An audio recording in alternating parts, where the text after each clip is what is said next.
Hi, it's me, Amanda Solar, the Soulful Connector. Let's face it, the only way to really connect with someone is to get real. So here we go. Let's connect. Connection.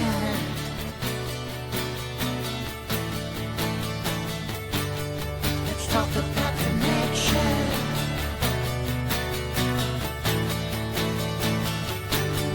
Let's talk about connection. Let's talk about it.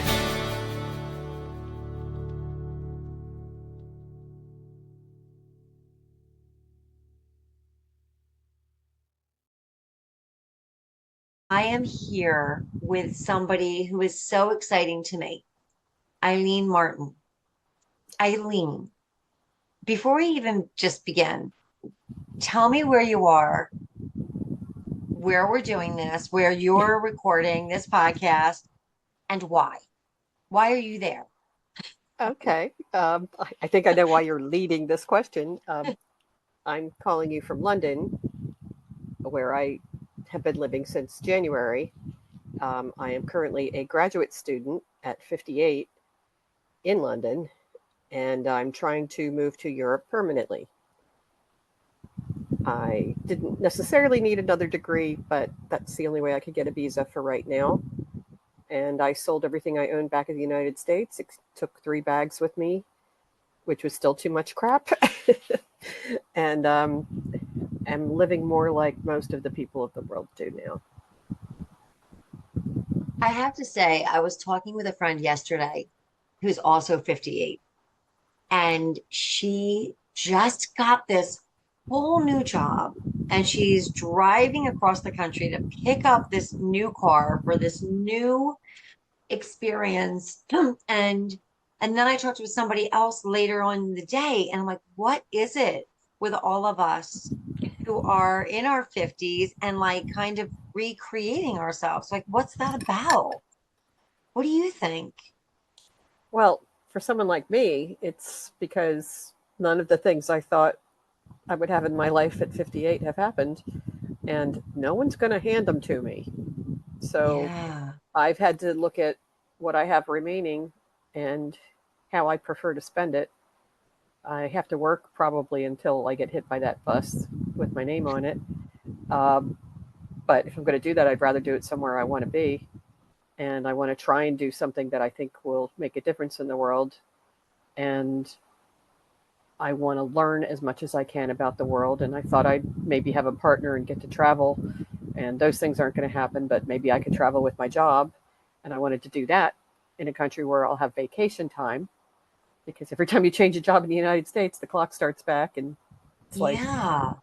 10 days vacation, and half of that you need just to get on the plane and get somewhere. So I had to figure out some stuff and decide to gamble on myself. And so I'm taking a pretty big risk here. I don't have a retirement account or anything. And I'm going to try and at least get a little bit of happiness and a little bit of joy and hopefully make a difference as well. That is why you're on the Soulful Connections podcast. Because Eileen, like that to me is what soulful living is all about. It is really about, like you just said, it's gambling on yourself. It's saying, what do I want? It's looking at your life and going, okay, what do I think is going to be fulfilling? And that's brave. I'm so impressed with you because I can do that. I can look at my life, but you know, you just went to another country with your 3 bags and became a full-time student. What are you studying? I'm getting a master's in science in international management and business development. Wow. What is your bachelor's degree in? I have a dual major in political science and Spanish, and I have a master's in business administration from 25 years ago. Before we did a lot of digital stuff, and it was all just American business. Yeah. And that is what you've spent your career doing? Is that what you've been doing up until this time? What Not necessarily. My When you're interested in a lot of things, you sometimes find that you get all sorts of education and stuff that you might not need, or things that don't relate to the jobs you end up getting. Um, because my undergrad had zero business in it, I ended up working in the business world after graduating college, because it turns out I did not get to be one of the three women secretaries of state yet. My goal was to be the second one, because I thought they'd stop talking about it being a woman by the second one, but they didn't. Oh, They, that's they, interesting. and so I always say I tried to be Secretary of State and I made it to secretary, because that's what I did become after college. And then I immediately wanted to try and get grad school paid by a company. And so I was making $19,000 a year, which is not a lot of money, people, and had to pay each term in advance for my master's, and and had to pay for the books, and I would get 90% of the tuition back. So just that 10% that I had to pay and the books, like I was broke for 3 years. I went to school year round from 97 to 99, and that was super hard. But I've done almost every job in a company. I've worked for very small places, big place. It's very hard to get a job at a big company. I've never Yeah. been able to crack into it, but the skills I currently have are because I've worked at small places where I've had to do everything. I mean, I've worked in shipping and receiving. Um, I've worked in manufacturing, helping out, learning how to assemble, lead teams, worked in printing, doing the same thing, but then also working in the office and working as a proofreader. Then we decided to get ISO 9001 certified, which is a quality standard. And I was the only full-time employee whose job was getting this huge printing company of 500 people certified. We did get it on our first Wow. try. I wrote 700 procedures. That's how I learned technical writing, which is something I do now, but I never studied for it. A lot of jobs require you to have an English major, which I don't have because I was valedictorian and I won the English award. So why would I want to take a major in something that I'm already good at? Oh, how It, interesting. Because so many people do, Eileen. That's such an unusual trait that you wouldn't follow the train that was already getting you accolades. no, well, I didn't know I was going to be a technical writer. I didn't know I had any technical skills. Back then, Wow. women, you know, sure, Right. there's people my age who women who have a technical background, but I didn't. And I No. was always encouraged in my soft skills, even though I was in the 99th percentile in math in high school. Um, Yeah. We're from I that probably should era. have been an engineer, but that never happened. So, and I don't want to study that now. I Right. And don't the thing want is, you are really one of those people, though, that has dual activity in both parts of the brain because you are an imaginative person, a good writer, and also have that math, science, engineering. That's kind of an exciting combo. So it probably opens the door to so many things that could probably be overwhelming. No, to. am I saying that wrong? Well, no, you'd think, but people don't know what to do with me. Um, Hmm. I'm overeducated, and yet I never have the education that they want for the job. I think how people hire is backwards. They say, we need someone who could do all these things, so we want someone that fits this job description. And that's not how people's brains work. And I think they're True. missing out on a lot of things. Plus, the real world factor of people taking off time to have kids or to have vacations and all these other things.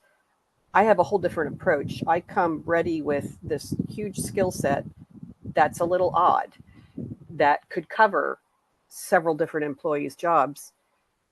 I can write the procedures for how things are done, which so many, it's a lost art. People don't do that anymore. And then someone goes on vacation and then no one knows how Jane does the accounts payable. I understand the dilemma on their end, Yeah. but it's also a dilemma Well, on mine. yeah, people lack the imagination that I just talked about. People lack, and it's impossible to change systems. People do the same thing. They sit in the same chair. They park in the same spot. They go, it's we are surrounded by people who like same. So when you were younger, you wanted to be Secretary of State because I didn't Mm-hmm. even think I know. I don't think I really even knew what a Secretary of State did when I was younger. How did that come to you? I was always interested, I think probably because of my parents. We were politically active people. We were the great minority, being more liberal in my family than our neighbors. So we were never seen as a threat because the vote was never close in my town. We were just Which those was weirdos. Pittsburgh area? No, I grew up in Hatboro. I went to university at Pittsburgh, but I grew up in Hatboro, Okay. right in Montgomery County. And Hatboro was like 90% Republican, at least. And like when I became 18, the head of the Democratic Party came to my house to welcome me to the party. And I'm not joking. That was Mr. Densisak, Right. really nice man. And I was aware of world news. My parents wanted to travel the world. I was born when they were in their 40s. So I was kind of a whoops. And they decided to keep traveling anyway.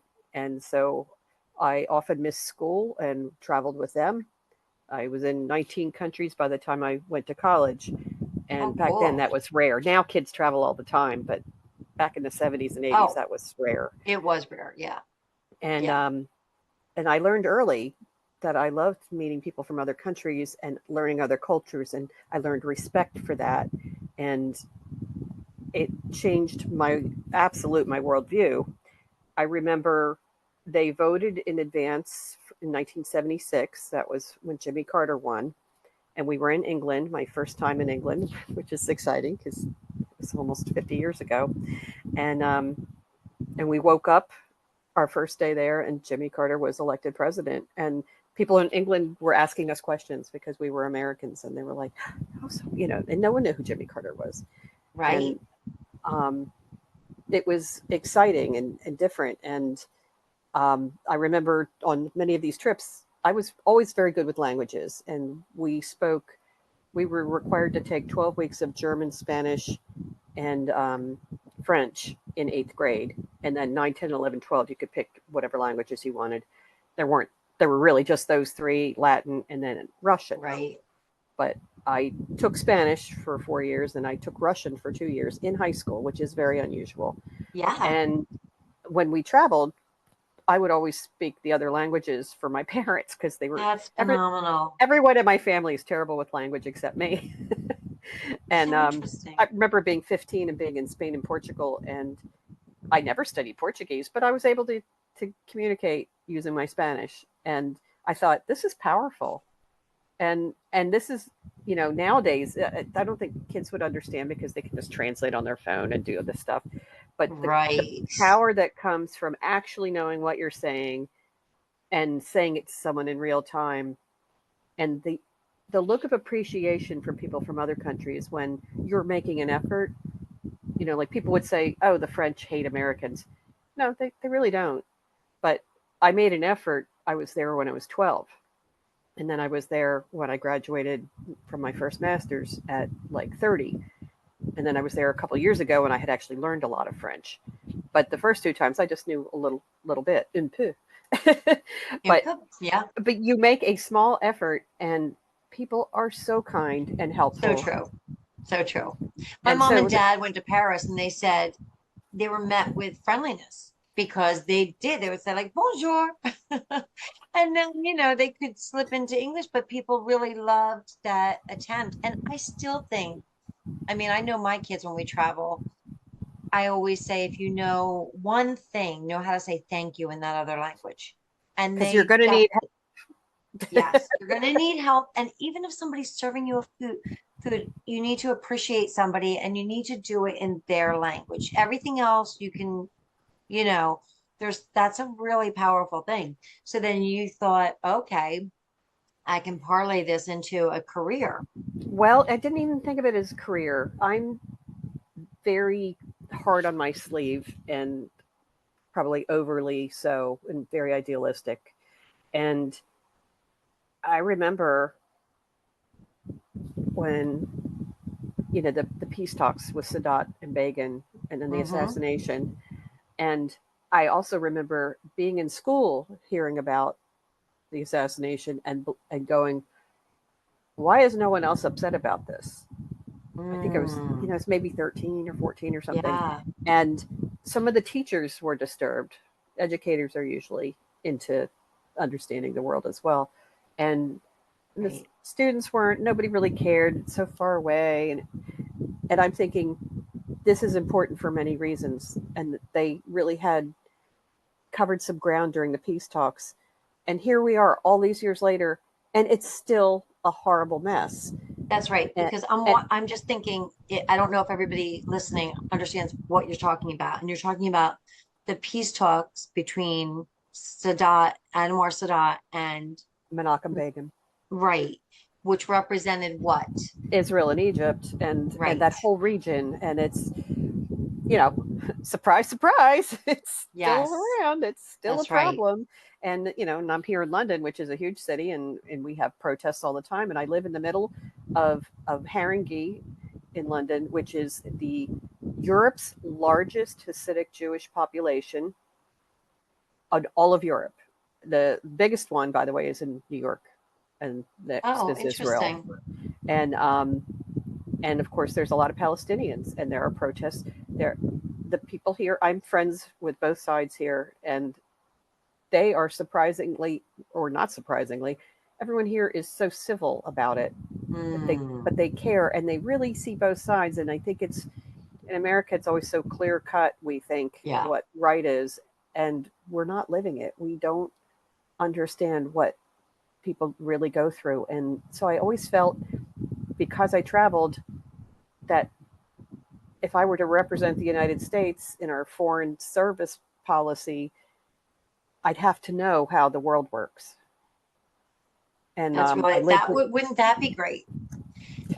That's so interesting because you're pointing out, I think of Americans sometimes in the grand scheme of the world like toddlers. And toddlers, you know how we collectively speaking, generally speaking, don't want to know the history. It's very complicated and it's a lot of work. complex. It's a lot of work, and we just want to throw a tantrum and like, I'm right and you're wrong, and there's no gray, and there's no, we Things are don't love very seldom complexity. easy. Yes, yeah, right, yeah. And I think it's very, in the grand scheme, it's like we're at the toddler era, and it's a young country, and but it's fascinating. You know what is also interesting about what you're saying, Eileen, is you're talking about growing up in an area where you were in a political party that wasn't the popular political party. You were traveling, and most kids really weren't traveling. You were No, seeing the world through a lens that most people weren't seeing the world through. And what that conveys to me is a sense of other, you know? There's a sense of otherness. Like, did you feel that? Did you feel like I'm unique, or did it not really it did. I resonate? knew I was lucky to travel, but it was also kind of a, I know people aren't seeing this, especially once Yeah, I spent a year in college living in Madrid, and that only sealed that. For those who don't realize, Spain was never free. It was mostly monarchy. And then, they had the Civil War in the 30s, and then Franco was their dictator for 40 years. And then Carrera Blanco after him for a few more before the dictatorship finally ended. And it became a peaceful transition, believe it or not, to, it's not considered a democracy, but it's in, it still has a monarchical side, and it has a republic and blah, blah, blah, whatever. But it's now considered, a free country, etc. And when people in Spain got the vote for the very first time in the early 80s, they had like 99% voter turnout.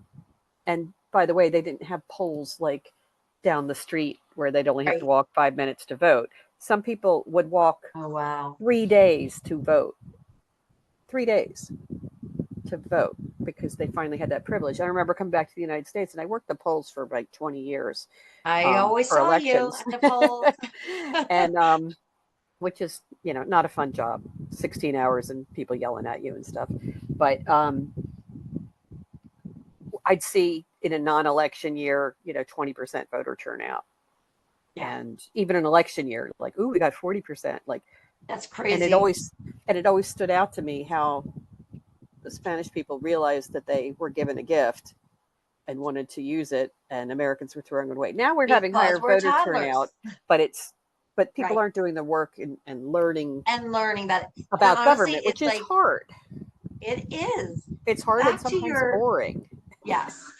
Back to you growing up. So what were you doing? Were you reading? Were you playing out in the field? What were you doing as a child? What was your activity like? What were you doing for fun? I didn't have a lot of friends. We might touch on this later, but I was diagnosed last month, finally, at my age, with level 1 autism, which is what used to be considered Asperger's.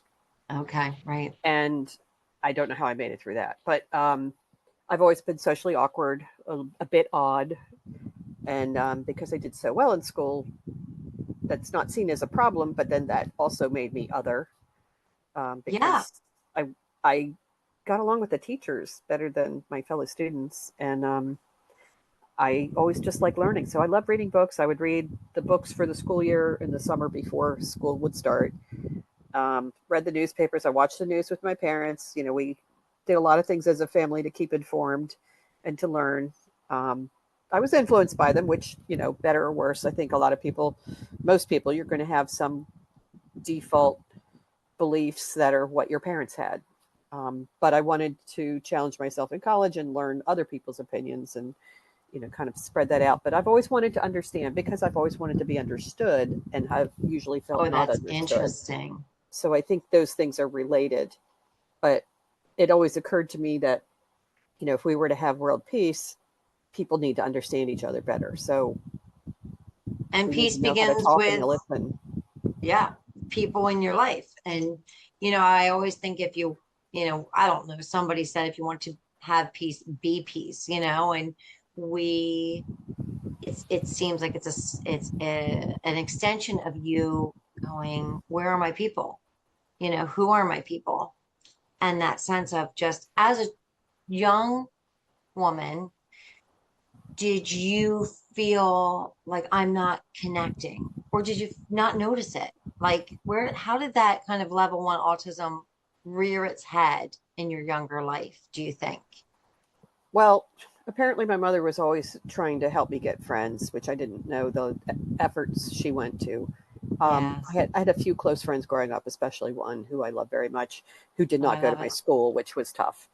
Yeah. And you know, I had a little gang of girls in school who I'm still friends with, but I was Nice. never the close one to anybody. And in fact, in Right. most groups, I never feel like there's that person for me.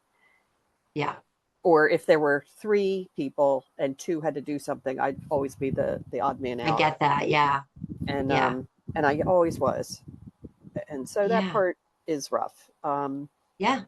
But I always, it was always thought, I was super shy, which was, more probably related to the autism. Um, I always got along with my parents' friends and my friends' parents. Yes. Isn't that? Yeah. No, And so that's, adults loved me, and I was yes. precocious, and I knew how to get their attention because I knew what they wanted. I figured it out, Yes. but I could not figure out what my peers wanted, and I still can't. Oh, yeah. No, um, I get that. I'm, Peers are I'm, tricky. yeah, I'm. There's not a lot of people there's a lot of people I love, and there's a lot of people who like me, but there's not that many people I'm very close to, or Yeah. that I feel get me super well. You do, you always have, Yeah. Yeah. but you That's must why be even when you, odd too. right. And I love it. I hate homogeny anyway. I was talking to, one of my daughters yesterday, I think, and I said, yeah, I'm not really like against plastic surgery per se. It's just that everybody starts looking alike. I'm more against homogeny. It's really, so when I meet somebody who is authentic and like themselves, I am like, it's a gift. It's a present that I get to like, I'm like, and so those are my favorite people. My favorite people are the people that are unique and aren't just work. Even if you're working toward it, I don't see it homogeny being the same as everybody else. That's just, even when I was little, I always remember thinking, well, that's so boring. That's just too boring for me. I can't take it. It's my least favorite thing to be is bored. I couldn't identify a London teenage girl as one different than the other right now. all wear these giant long false eyelashes that are so huge and fake. It's like very That is a big cartoony thing. looking, Yes, that's and a very there's big thing. Yeah. there's a lot of similarity. And I understand as a teenager you want to fit in. I didn't necessarily want to fit in. I didn't want to stand out. That's a good quote. Which brings me to one of my questions was like, what's your favorite quotes? And you said, I like to make my own up. It just goes with your own originality. But I like that. I didn't want to fit in. I just didn't want to stand out. Yeah, and I I didn't hear that from anybody else. I'm sure someone said it. Most quotes have been said. It's in really hard some to come up with way, something new, yeah, but it's not something I read. It's just that you're something that just I regurgitating. feel. Yeah, Yeah, yeah. it's what I feel. So when you go off to college, are you feeling a sense of like, okay, this is my time? This is where I'm going to really shine? Is Mhm. that what you were I feeling? did, and getting away from home, being the last one to leave anyway. Like I purposely wanted to go not far, far, far away, but like I didn't want to come home every weekend, so I went to Pittsburgh, 300 miles away, which I only came home like twice, and I stayed there over the summers too. So that was that was great. I met a lot of people. I continued to study languages, and I joined these clubs where I could learn more about the world. I took the foreign service exam while I was in college just to see how Oh, I would do, oh, and I was really set to go somewhere. And I, purposely wanted to live in another country, so I was going to live in Russia, and that was when all the change was happening, 86, 87. And normally I would have really wanted to be there to watch that, but it was considered dangerous for Americans. And they said, well, you can stay in the summer. And then and a lot of students who stayed in Russia hated it because Russia's not a great place, which I knew, but a lot of people just thought it would be so cool. And yeah. I would have had to fly there and stay there like 6 weeks over a summer and then go back if I did okay. My parents weren't going to be able to afford for me to go there twice. Flying to Russia was incredibly expensive. And Yeah. I was already going to a state college, couldn't afford very much. And so I had to make the decision, do I want to go somewhere else? And I hadn't studied Spanish in college, but I had it in high school. So I said yes to Spain. And then I had to do a whole bunch of Spanish courses over the summer and take an oral exam with the head of the Spanish department. And I think I was probably the worst Spanish speaker that was in the program once I arrived in Madrid. But then I became the best because I only hung out with Spanish people. I Oh, that's ditched all really the cool. Americans. So when I came back from college in Spain and finished up at Pitt, I continued to take Spanish, added the dual major. And I remember the first day my professor, who was from Madrid, she was asking all of us in class where we're from, and I'm speaking in Spanish. And she goes, "Oh, well, you're clearly from Madrid." And I'm like, Philadelphia. That's Because my so great. accent was so Madrileño, the Castellano accent. So that was a nice triumph for me. I felt good about that. Oh, But yeah, yeah. college led to me to think I could do all of these things. And I was ready to work in Washington, D.C. And then a month before I graduated, I was abducted and raped. And my world Crashed. record scratch, and my whole world changed for the next couple decades. So you were abducted, you were raped. I'm going to just say I can't begin to understand the horror of that. I can't begin to understand the repercussions. I can't begin to understand. Um, how did your world change after that? What happened? So there you are with all of the hope in the world. I was so brave and so strong and so ready to take on the world, literally working for the world. And then I didn't want to leave my room. And I was scared of everything. And Yes. they threw me in counseling immediately, but that doesn't necessarily do much. And I'm a very logical person, even though I'm also very Yeah. emotional. And I'm thinking, I'm not the one who needs help. The rapist is the one who needs help. Yes. And it didn't make me feel better to say, well, walk this way when you're alone. And I was always alone. I didn't have Oh boyfriends. my People didn't want to meet gosh. me. So they're like, walk alone, don't walk alone at night and don't do this. And so I was already Oh told my all the gosh. different things that I'd have to do as a woman. And they won't pick you if you do Oh, this. that's so And terrible. that just tells me that someone else is getting raped. And I'm That's just very victim empathetic. shaming. Yeah, Yeah. well, And I'm it's empathetic, also, so it's like that's not a happy ending for me that someone else got raped instead. no. And also, that does not prevent it No, it doesn't prevent necessarily, it. you It know? doesn't prevent any of it. It's just it just told me how effed up the world is, and then that's when I ended up getting a job as a clerk because that's why I went to university so I could do that, and had this. These are things you can't say at interviews. Well, gee, Eileen, you seem Yes. very accomplished. You were a valedictorian. You did all this stuff. Why are you 58 looking for a job that's a volunteer job here in London doing nothing? Like it's Right. so hard to explain how I can have such Profoundly. That impacted contradictory you. statements on my CV, which is the English equivalent of resume, done slightly differently, as if it wasn't fun enough to write a resume. Oh But my gosh. The but yeah, so worst. everything changed, and then turns out I'm also an alcoholic. Isn't that fun? But got Well, sober in 2000. But it was a great excuse. This is how I got over the rape stuff. Is I used that as my excuse, and that's oh, not I what it was. see. And it was like, well, you would drink too if these things happen to you, and Right. that did not serve me. Helping Oh, others that's who have gone through anything I've gone through is what serves me. And when I got sober, I realized that, oh, I can help other alcoholics. I can also help women who have been abducted and raped. I can also do these other things. Married someone who tried to kill me.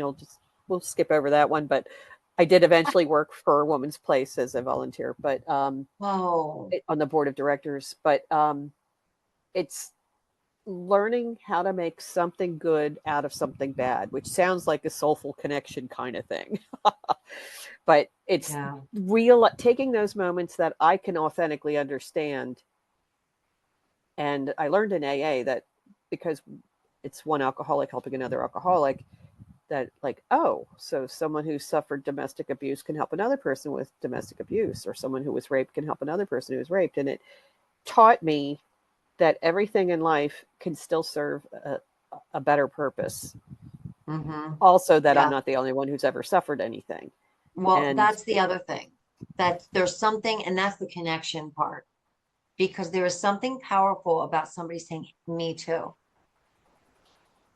That's really powerful because when you at in the aftermath after that happened, like what were you feeling? Were you feeling anger, shame, disgust, hatred? Like what were your feelings?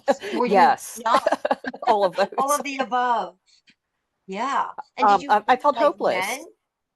Did I you was almost afraid of them. That's probably, yes. well, it's not probably why. It's why I married the person I did at the time, because I practically exuded. I used to joke because I have a very sick sense of humor, that I had, my own little business victim card, and, card carrying victim. And I would show anybody my card, and it was very easy for bad people to identify me as a victim.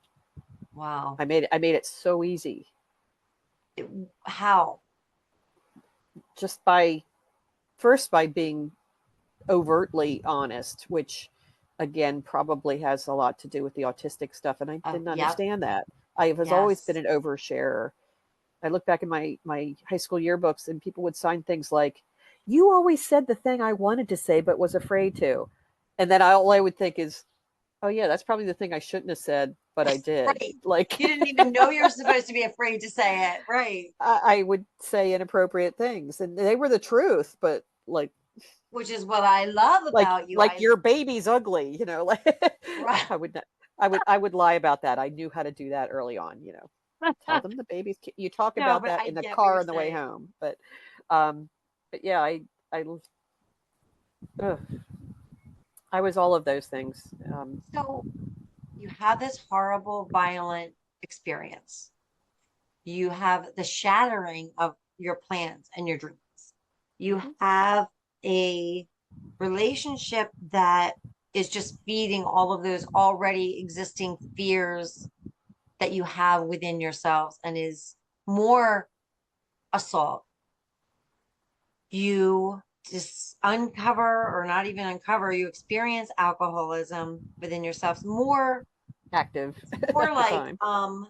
self-harm really is what, Yeah, so you're numbing myself so I wouldn't feel all those numbing other things yourself you so just that you don't described. feel all of this.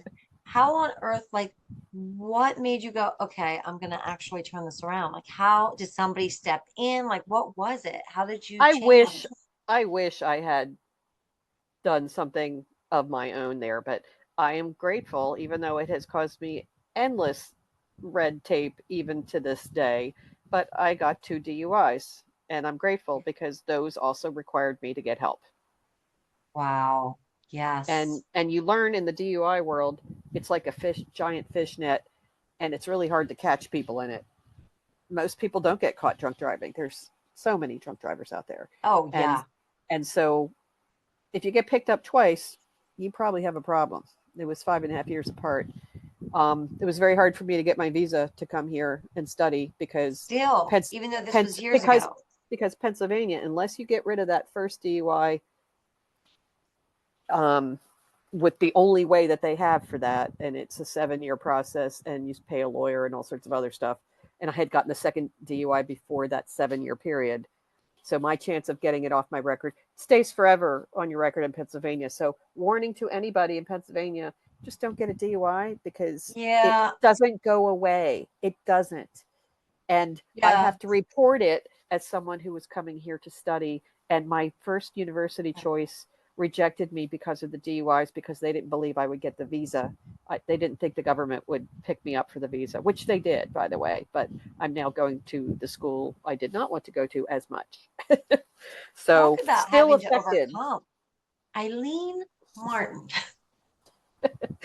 These, if you took one of these things, that would fell most people. I mean, talk about like hitting a wall and going, I give up. What do you think is your secret sauce to just keep going and trying? What is that? What is it? It's not always the desire to live because sometimes I don't have that desire, but I know from other people who've been suicidal, I don't ever want to do that to someone. And so if I have to live, I want to try and make it as good as I can. And I'm also pretty stubborn. You Yes. can probably ask a few people who might know Yeah. me and might I feel like, indicate that yeah. there's something stubborn in. And there's also something in me that likes, I like a comeback. Yeah. The person who I was right before I was raped was so hopeful and so open and so ready to take on the world. And I never felt closer to that person again than when I was on the plane on my way here in January. Oh, that gives me And chills. I was like, that's I feel like I'm like crying on the plane. The British Airways people were so nice. And the man next to me was kind of like he was very British and he was like, are you Yeah. okay? Um Wow. it and I mean everything hasn't gone perfectly since I've been here at all. Sure. Well, But that's life. surprise, surprise. But I just never thought it would happen. But it was never going to happen unless I did it. Oh my Because gosh, Eileen, that sometimes is people do such, have things come in their life. Oh, I met this wonderful man and he swept me away and we did this. That has never been my freaking story. My story is, yes. oh, this embarrassing thing happened and then this was taken away from me. And then my eighth job. You know what it seems though, Eileen, like the angel in your life is you. You are the rescuer in your life. You're the hero of this story. You're like the superhero. That is If I write a amazing. screenplay, I will be. Yeah. Wink. And do it, do it. Okay, before I go launch into these like soulful questions that I like to ask, I want to ask you one other question that's really been occurring to me as you're talking. You are still such a giver. You donated your kidney. You are still seemingly compassionate. And you are also the victim of a terribly violent crime. How do you reconcile that? And you are married to somebody who was abusive. How do you, because I think when I've gone through a crisis, my compassion drops a bit. I'm not as compassionate. Where is your compassion coming from? Why don't you hate humanity? Oh, I usually just say people suck. I'm a cave person who likes to stay in my own cave a lot. What's too peoply out there? I love nature and I walk every day in nature, and so animals and plants are fine, but Yeah, people suck. But the other horrible irony is many of the people who do horrible things, they themselves had horrible things done to them, and I have to always try and remember that not to. I'm not going to forgive someone 1,000 times for anything, but I will not go blindly into blame without trying to understand first, because wow. understanding it also helps me accept it. Yeah, It doesn't. It doesn't just hurt the other person. It's like when they say, you want someone else to die and you take poison, hoping that they'll die. Like they're not going to die. You are. right. Wow. And I don't think things get better when people just turn harder. I think that's I volunteered for 20 years in prisons for AA meetings and such. And I think that's where I learned, you know, first of all, that could have been me in prison if I had killed somebody or whatever. There's as a drunk. But it 98, they say between, I was in a mentor program as well for alcoholics and addicts in prison. And like between 85 and 95% of the people, at least in American prison, are there directly or indirectly for drug and or alcohol issues, whether it's using it, selling it, etc. But there's always more than one factor. It's very seldom cut and dried about how anything happens. And you get addicted to something, then you're trying to raise your kids, then you're trying to pay for stuff and you lose your job, and like there's so many things that can lead to these issues, and they're not going to go away just by locking them up. America locks up 1% of their population, which is insane. Yeah. Um, there's it's depend how do you look at imprisonment? Do you look at it as a penal system, meaning punishment, or do you look at it as a correction system, which means to correct, to fix something? A lot of things were broken before the person committed a crime. Yeah. Can we look at this as this is not a coincidence that all these people are here and don't have that much education and didn't grow up with enough money to have any mental health issues fixed or other things fixed, whatever. It's not a coincidence. And Hmm. it's a good indicator that we need to up other programs and other things that can help people. And isn't it better to have people in society who can be part of society rather than, well, let's all hire a bunch of people now that make a lot of money that can lock up a percent of the people? It just, or people that You would know, rather get 3 hots and a cot, which means being able to have a place to sleep and a place to eat because you have nowhere to live. These are right. realities. These are people trying to solve their problems. Yeah. You know, it's interesting. I mean, even throughout this conversation, if we are talking about anything that might have hurt, even when you were little or there's a trauma, it feels like your brain just kicks into logical mode. So you'll start out by talking about the hurt, and then all of a sudden, this logical, intellectual side just knocks that out of the way and sees it globally from like a larger perspective. It's very interesting. It's almost like your challenge is also your superpower. I guess that's always the way it is in life, right? You know, the thing that can be challenging is also your tool. Would you say Yeah, that? I found that for sure. You're not the first person to notice that. And I think I've always found it ironic. And then I was like, oh, that's probably how that's supposed to work. That's Yeah. how people become passionate about things. Yes, that's so interesting. Okay, I am going to click into just random questions. Uh-oh. Um, 87. what? I said 87. Just trying to answer. 87. There you go. Okay, so what fuels you? 87. What does fuel you? What motivates you? Gives you drive? the chance, I like solving a problem, especially if I think the problem isn't just fixing the problem right now. Like I live right down the street from a big park, and I like to pick up the trash there because people are horrible and nobody was taught that you can throw things out in the trash can that's right there. They just throw stuff. Yeah. But when I pick up, I don't feel like I'm doing much, especially as people are like making litter as fast as I can pick it up. But then when I think, oh, well, I joined the parks group of Friends of Marksfield Park volunteer group, and we have this little online WhatsApp group. And then we got to meet with the township council.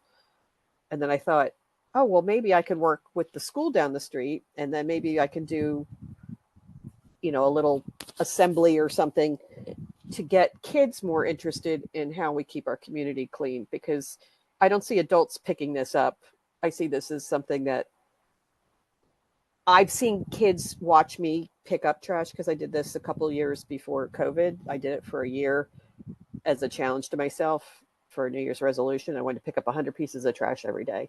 And I ended up picking up over 50,000 or something by the end of the year. But I also hurt my wrist using this little clippy thing. But I remember kids watching me and being interested in it. Kids looked at it as a game, and they were like, "Oh, what's she doing? She's picking."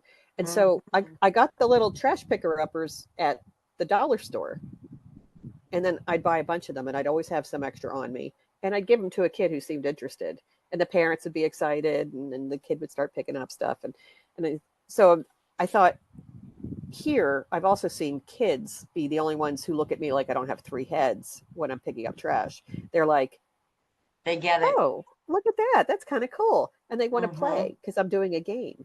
Yeah. And I'm thinking it's not going to be every kid that wants to do this, but there's enough weirdos who are just like me who would be like, oh, that looks like fun. And I think kids come out that way. I think we mess it we're up. going somewhere. Yeah. Yeah, we just mess it up, really. I do think it's also fascinating because you are such a walking contradiction. Oh yeah. Because I'm you're definitely like, that. okay, I have autism 1. I kind of like want to stay in or refuel with nature, but I joined the Park and Rec organization where we meet. Blah, blah, blah, blah, blah, blah, blah. We never meet in person. Okay. Oh, that's probably perfect. You have the WhatsApp group, right? Yes. Which, by the way, I must be saying that wrong because my kids always make fun of me. They're like, WhatsApp. I'm like, that's what it says. WhatsApp group. They say it differently. I don't know how it is, We but say WhatsApp here, but it's very big in Europe. It's bigger than the United States because well, I must say it's the free way to talk and video to everybody. So we love it. Yes. Okay. What do you do when you lack motivation? I would say sleep, but I'm a terrible sleeper. I stream too much. What do you stream? Bad What's like your TV. favorite thing to stream?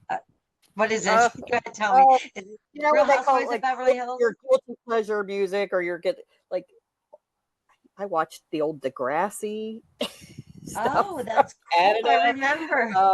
I think I relive teenage stuff a lot because that's I was such a sad teenager, and I always want to see the teenager triumph, the nerdy teenager. Oh my gosh, there's always a nerdy one in all these things, so I'll watch that kind of stuff over and over again.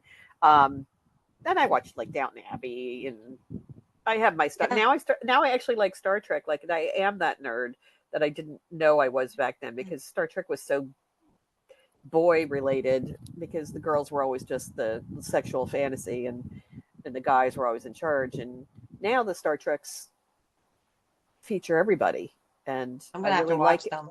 And Star Trek is like being Secretary of State, but for the entire universe. So it kind of fits my profile. MO. You know what? You just gave me an idea for future questions. I'm now going to start asking people what's their guilty pleasure TV. Not just like what TV do you like, but what's your guilty pleasure? Yeah, you'll get some women that'll be like, they watch I don't know what was called, the ID channel or something. I did not, because I don't like crime shows for obvious reasons. Go figure. But a lot of women like these shows that it's all about like women killing their husbands and stuff, and like that's all the shows they have on there. And I'm like, oh my god, like you watch that all day long. What does your husband think of that? Like, right. Well, my husband wishes I could watch that, because I can't watch anything where people are like killing other people. And so it's very limiting. And my Because family you're is not like, desensitized to it. Oof. I'm so not. And it's very irritating to those in my orbit because they're like, let's watch blah, blah. And I'm like, and I'm just over the top. I'm over the top the other way, much to the chagrin of my entire family. Your murderous family. My murderous family who can watch those things with no problem. Ugh. I know. I don't know what that's No, about. you and I could watch something funny because that would Yeah, I be watch my something funny. preference, I can even watch or something heartwarming. suspenseful. I just can't really watch it if there's like a murderer on the loose or something. I can't handle it. On the loose. I'm like, do you no. I'm like, do you want me to never be alone again? Um, okay, what traits do you love in yourself?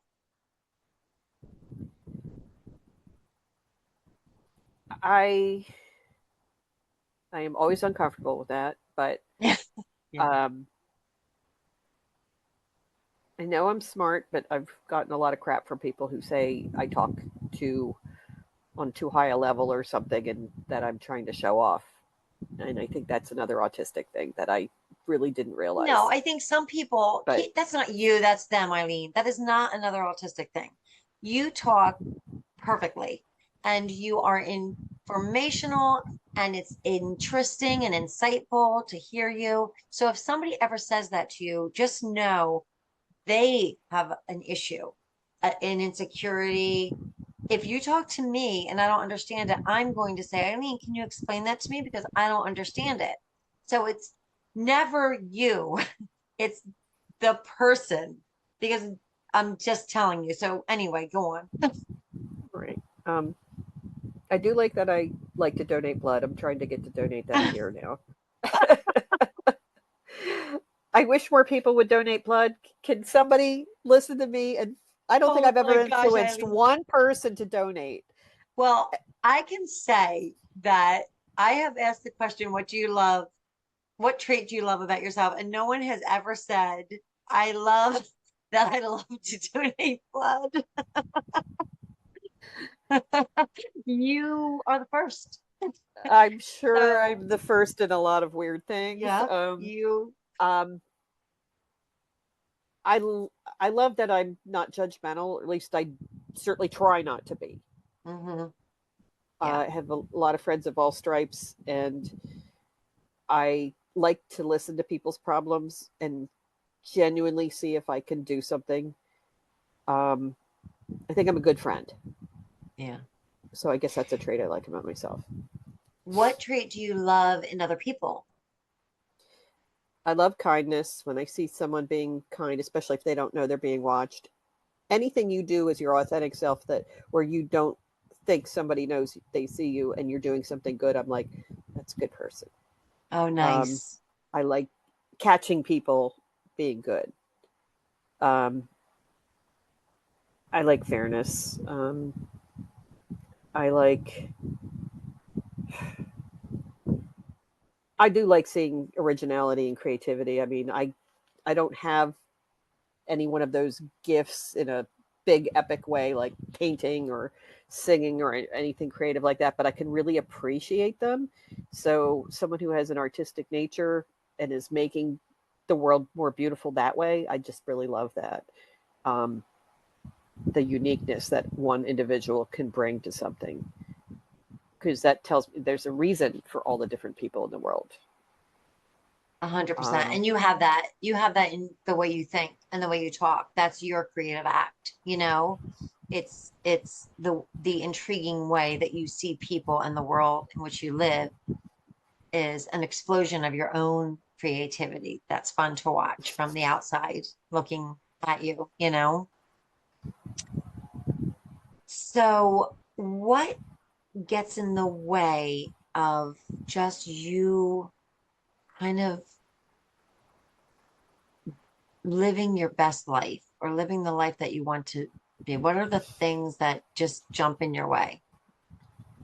I don't know why I'm asking you because you just showed so many hurdles that you've had to overcome in your oh, life. the hurdles keep coming, girl. They're not going to stop for anything.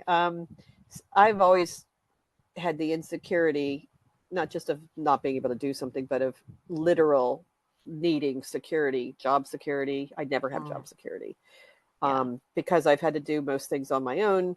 I don't have, when you're in a partnership, one person yeah, might be losing their job, but the other person still has theirs, or you're sharing that burden. I'm sure. always by myself on that That's burden. So tough. it's really scary.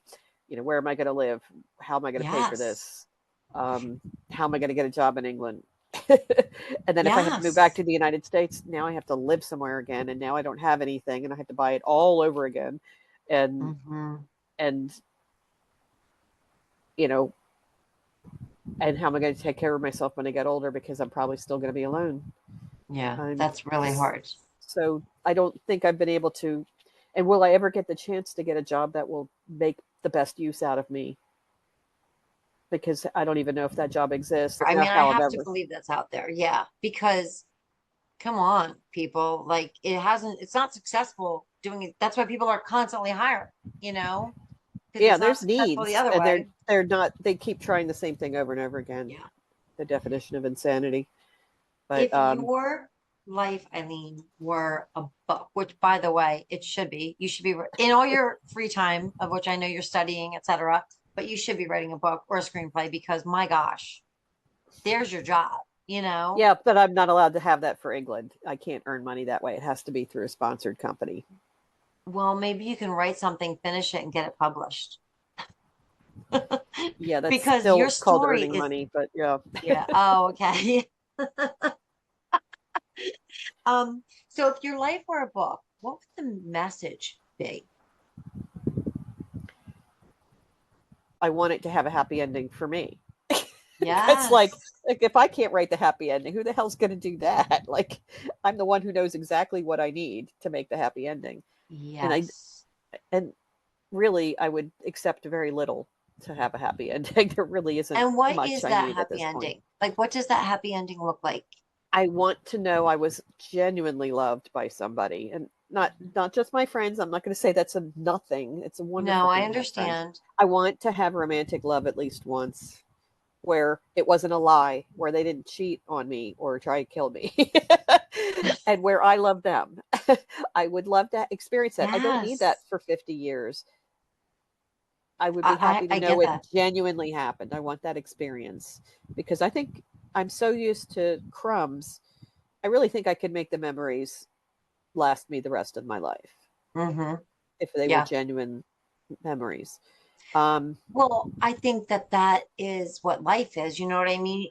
That to have anything sustained for whatever period of time, like those huge experiences are the special thing. And I want that for you too. And I wish that for you. I really do. thank you.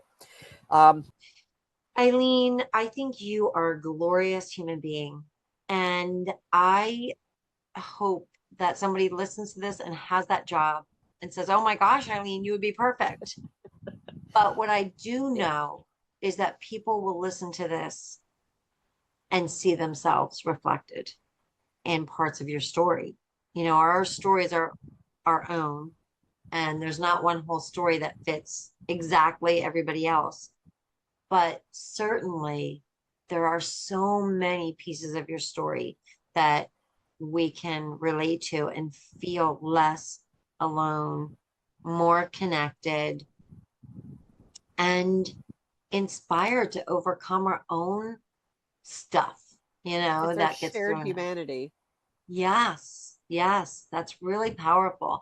And your honesty is so beautiful and such a gift. That is truly such a gift. So I appreciate it. And I appreciate you. And I I appreciate you appreciate coming you. on. Thank Thank you, you. Amanda, so much. I always Thank have so you. much fun talking with you.